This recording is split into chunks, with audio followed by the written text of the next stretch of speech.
I am going to do a short video on the changing of my crank pulley on my late 31.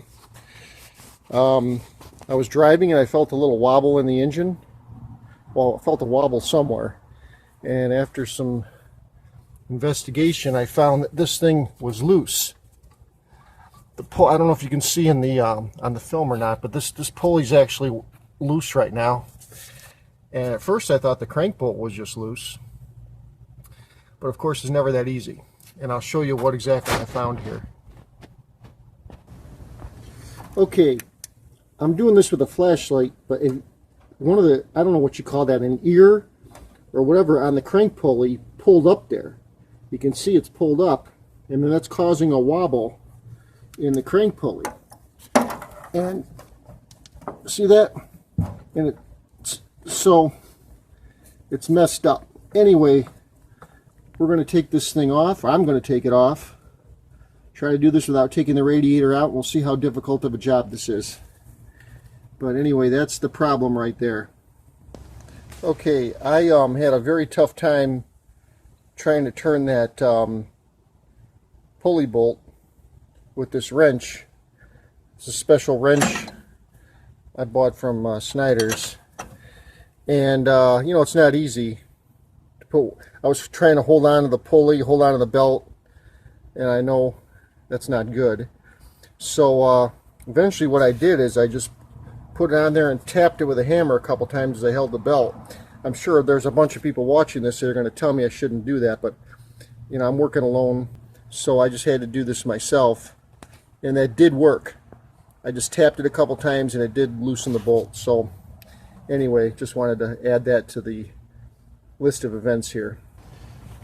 Now that I have the crank bolt loose, I haven't taken it out.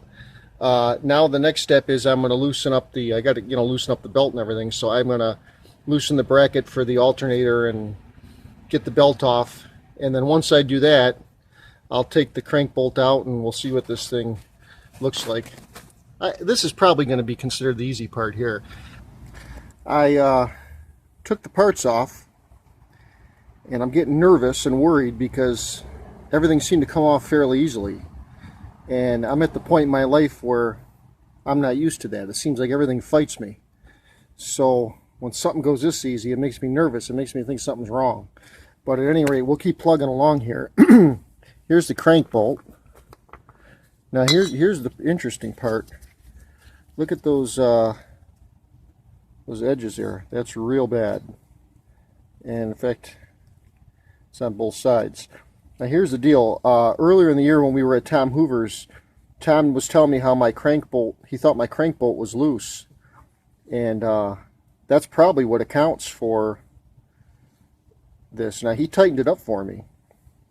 But if this was already mangled, that was just an inevitable problem, which eventually it materialized this weekend. So anyway, I think that's what caused it. Originally a loose crank bolt, but who knows. Anyway, you can see this is all messed up here, and that's the old one. This took some prying to get it off. I actually got a cloth and just grabbed onto it, and it pulled off. Notice the notch there. That's what goes on the inside. You match it up with the notch, and this is the outside. Now because this is a two-piece, it's going to make it a whole lot easier. If this were a one-piece, I'd have to take out the radiator. Anyway, here's the new one from Snyder's. A little bit of a different design. They put some electrical tape on here, I guess, to protect the edges. So I'll take all that off now. And we'll put everything back on and see what happens. I just put this piece in, the new one.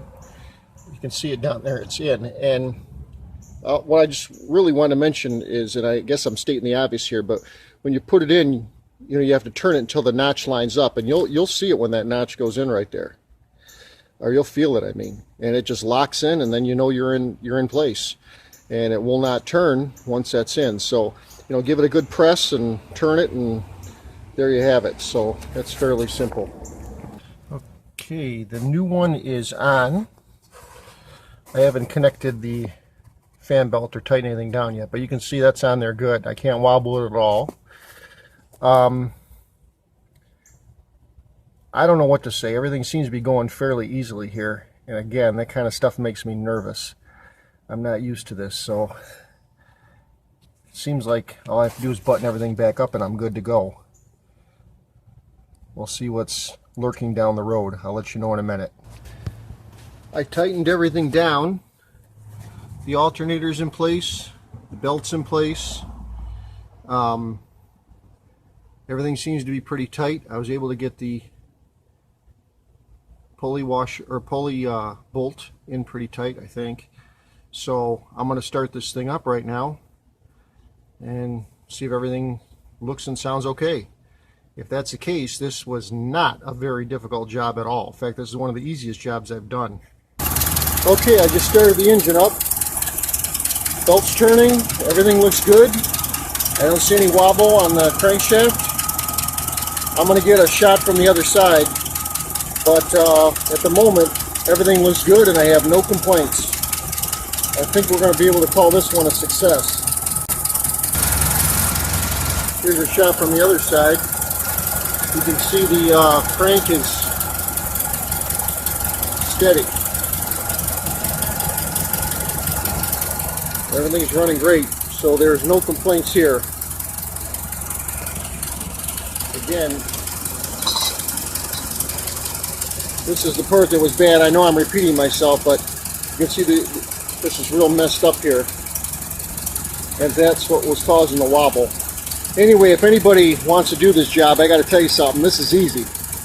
On a scale of 1 to 10, I'd say this thing was about a 2. Very surprising. Well, that completes the replacement of my crank pulley, 2-piece crank pulley.